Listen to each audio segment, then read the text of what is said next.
안녕하세요. EBS 평생학교 색연필로 그림 그리는 배영미입니다. 1점 투시, 2점 투시, 투시를 활용해서 풍경을 그려보고 있는데요. 오늘은 투시의 완성형 3점 투시로 고층 빌딩을 그려보려고 합니다. 3점 투시는 말 그대로 소실점이 3개가 생기는 투시입니다. 어쩌면 우리 눈으로 보이는 것과 가장 흡사한 형태일 것 같습니다. 초점 1과 두 번째 것은 수평선상에 서로 평행하게 생기게 되고요. 위로 올려다 볼수록 작아지는 혹은 반대로 밑으로 내려다 볼수록 작아지기도 합니다. 그래서 모든 모서리들은 소실점을 향해서 달려가게 됩니다. 마치 고층 빌딩을 조금 더 가까이 올려다 보았을 때 나오는 형태와도 같습니다. 일상의 풍경에서 사진을 찍으시면 시점이 여기쯤 될 것 같습니다. 그래서 밑면의 경우 이렇게 소실점을 향해서 달려가는, 그래서 고층 빌딩의 느낌이 나시나요? 투시를 활용하는 것은 평면 안에서 조금 더 건물들이 입체처럼 보이는 것에 목적이 있습니다. 고층 빌딩을 그리실 때에도 활용하실 수 있고, 이것을 반대로 생각해 보시면 아주 높은 곳에 올라가서 내려다보는 형태로 그려보실 수도 있습니다. 2차원의 제한된 평면 안에서 높은 빌딩을 그릴 때, 화면 안에서 높이감을 표현할 때는 이 밑에 있는 부분, 수평선에 가까운 부분보다 올려다보는 위쪽에 포인트가 있게 됩니다. 그래서 밑부분은 조금 생략하셔도 좋고, 높은 부분들, 키가 큰 건물들 위주로 그려보셔도 좋습니다. 수직과 수평은 거의 나오지 않고요. 대부분 사선으로 위로 올라가는 형태, 왼쪽으로도 오른쪽으로도 갈수록 작아져서 어딘가에서 만날 것과 같은 느낌입니다. 조금 어색해 보이실 수도 있지만 소실점이 도화지 바깥에 있는 것이 훨씬 자연스럽게 그려지기 때문에요. 쭉 그림을 시작하시기 전에 스케치 단계에서 여러 번 중심선, 가이드선을 추가로 그려주시면서 형태를 확인해 보시면 좋습니다. 근데 이렇게 내려긋는 직선을 긋기가 생각보다 힘들기 때문에요. 도화지를 조금 움직이셔서 손이 그려지는 방향이 편하게 사용하셔도 좋습니다. 또는 한 번에 완벽한 직선을 긋기 어렵기 때문에 살짝 연하게 선들을 그어두시고 긋다가 중간에 끊고 또 길게 내려오셔도 좋습니다.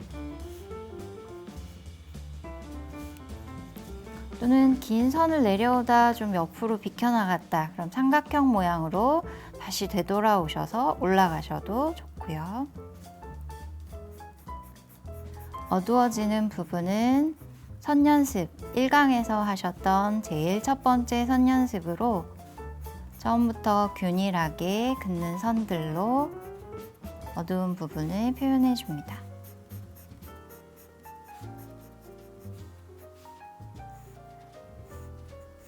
작게 나 있는 창문들을 모두 다 그릴 수 없기 때문에요. 맨 위에 부분 또는 특징적인 부분들만 표현하셔서 가볍게 선들로 채워줍니다. 건물의 색이 모두 회색이거나 파란색 계열이 아니기 때문에 조금 좋아하시는 색들로 자유롭게 그려보셔도 좋습니다.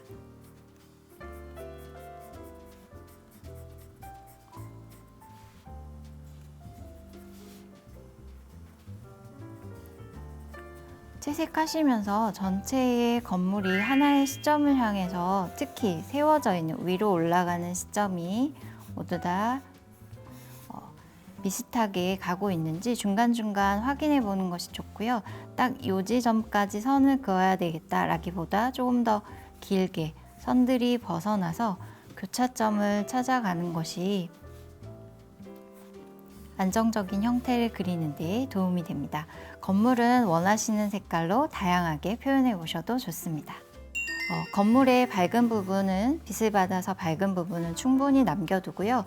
어두운 부분에 색감을 더해서 명도 대비를 높게 해서 조금 더 입체감이 느껴지도록 표현하였습니다. 모든 부분을 다 채워야지 된다라고 생각하면 너무 어렵기 때문에 좀 밀도 있게 전체가 차는 부분, 그리고 좀 시원하게 비워둘 부분들을 결정하시는 것도 좋습니다. 이 앞쪽에 나무들을 함께 표현해서요, 더 입체감 있게 그려볼게요. 나무를 그리실 때 이 외곽선은 1강에서 연습하셨던 고불고불한 선, 불규칙한 선들을 이용하셔서요, 전체에 몇 그루를 그리실지 슬쩍 정해 두시고요. 외곽을 최대한 불규칙하게 그려봅니다. 나무의 큰 형태도 굴을 응용한 형태이기 때문에 왼쪽에서 빛이 들어와서 오른쪽이 어두워지는 지금과 같은 상황에 이 밑에 부분을 어둡게 표현하시면 좋습니다. 네, 나무는 직선적인 대상물이 아니기 때문에요, 어두운 부분을 그리실 때에도 곡선으로 표현해 주시면 더 좋습니다. 잎이 꽉 차 있는 여름의 나무더라도 사이사이에 비어있는 공간, 뒤에 있는 대상물들이 보이기 마련이어서요, 채색하실 때에도 중간중간에 좀 비워두는 공간이 필요합니다. 다양한 색감이 존재하는데요, 혼색을 어디까지 해야 될까 고민이 되신다면 처음으로는 제일 밝은 색, 제일 어두운 색 두 가지에서 시작하시고요. 그 다음에 제일 밝은 색과 어두운 색이 만나는 이 중간 부분이 사실 어색해지기 마련이어서요, 여기에 중간색, 그러면 지금 벌써 세 가지 색이 되었죠. 세 가지 색 이후에는 이 중간색 사이사이의 단계들을 좀 더 추가해도 좋은데요, 중심이 되는, 가장 잘 표현하시고 싶다 하는 대상물에서는 더 많은 색을 혼색하셔도 좋고, 좀 이거는 중심의 주제 부분을 도와주는 역할을 하는 부분이다, 또는 외곽으로 갈수록은 혼색하시는 색의 수를 점점 줄여나가시는 것이 좋습니다. 천천히 면을 채워보시는데요, 이때에 선들을 이용해서 면을 채우다 보니 좀 시간이 걸리고 빠르게 완성되지 않는 부분이 걱정되신다면 중간중간 넉넉하게 비워두시고 색감을 바꾸시면서 재미를 찾아가시면 좋습니다. 초록색이 충분히 채워지고 난 이후에 나무의 느낌이 풍성하게 나오셨다면 뒤에 하늘을 그려보려고 합니다. 오늘은 조금 더 선적인 느낌으로 하늘을 표현하려고 하는데요,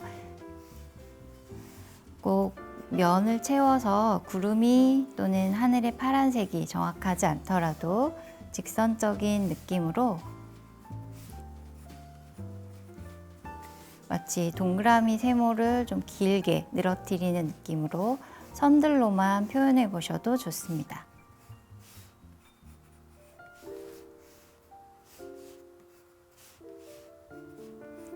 선적인 느낌이 너무 강하다면 중간에 면을 한번 나누고 가볍게 채우기만 하여도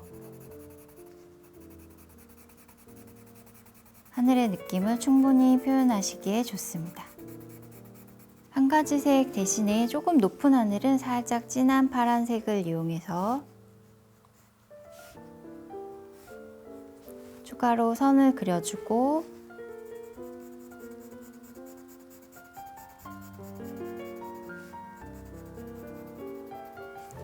면을 채워주어도 좋습니다.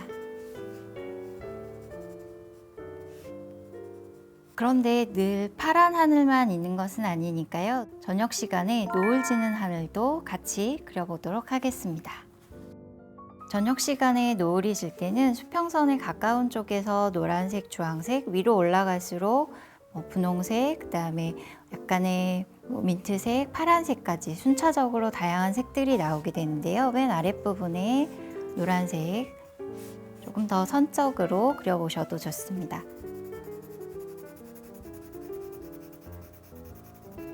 이 건물에도 햇빛의 색감이 그대로 비치기 때문에요, 맨 아래 노란색을 하실 때에 같이 건물의 밝은 부분, 유리창 부분에 노란색을 함께 추가하셔도 좋습니다. 그리고 윗부분은 조금 더 진한 주황색.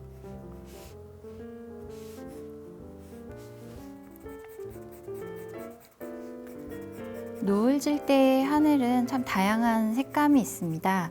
그래서 평상시에 노을을 잘 봐두시고, 요즘에는 노을 색감이 정말 예쁘더라고요. 그래서 사진으로 잘 남겨두시기도 하고요.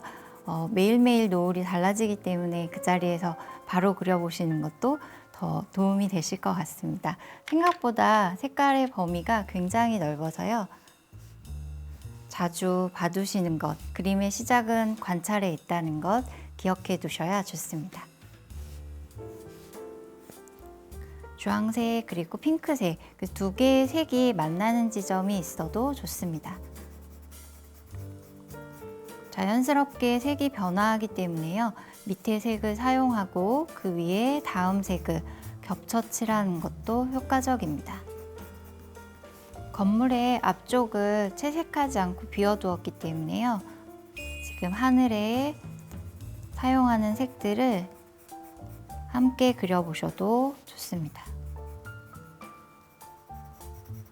엷은 민트색 그리고 연한 보라색까지 다양한 색감이 있어서요. 조금 더 추가하셔도 좋고, 민트색과 파란색, 아직 윗하늘은 어둠이 내려앉지 않아서 조금 더 파란 느낌이 있기 때문에요.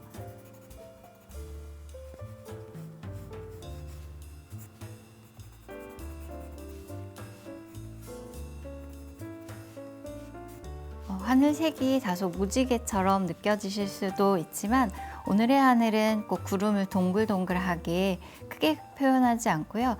하늘의 색감을 중심에 두고 표현해 보았습니다. 1점, 2점, 3점 투시를 하시면서 어떻게 주변의 건물들이나 사물들이 조금 다르게 느껴지시나요? 주변을 둘러보시면 많은 것들이 그림의 소재가 됩니다.